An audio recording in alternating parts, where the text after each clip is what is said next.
Hey guys, welcome back to my channel Lalchand Sheikh lifestyle চ্যানেলে আপনাদের সবাইকে স্বাগতম। তো বন্ধুরা, দেখতেই পাচ্ছেন এই হচ্ছে মালয়েশিয়া পাম বাগান। তো পাম বাগানের মধ্যে এখন মুরগি ধরার জন্য আমরা এসেছি। তো দেখতেই পাচ্ছেন ডালের মধ্যে মুরগিগুলো কেমন বসে আছে।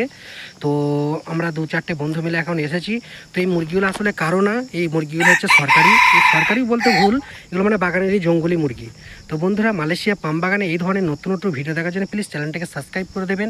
আর ভিডিওটা লাইক কমেন্ট শেয়ার করতে ভুলবেন না, কারণ আপনাদের একটা লাইক, একটা কমেন্ট, একটা শেয়ার আমাকে নতুন নতুন ভিডিও বানাতে উৎসাহ করে। তো বন্ধুরা, মালয়েশিয়ার পাম বাগানে কী কী ভিডিও দেখতে চান প্লিজ কমেন্ট করে জানাবেন, আমি যথেষ্ট চেষ্টা করবো আপনাদেরকে দেখাবার। তো দেখতেই পাচ্ছেন বন্ধুরা, মালয়েশিয়া পাম বাগান হচ্ছে এরকম, পুরো দেখতে গাছগুলো অনেকটা খেজুর গাছের মতো।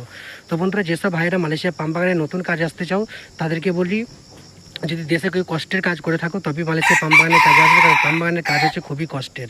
তো বন্ধুরা, ভিডিওটা যদি ভালো লাগে প্লিজ চ্যানেলটাকে সাবস্ক্রাইব করে ভিডিওটা লাইক কমেন্ট শেয়ার করতে ভুলবেন না।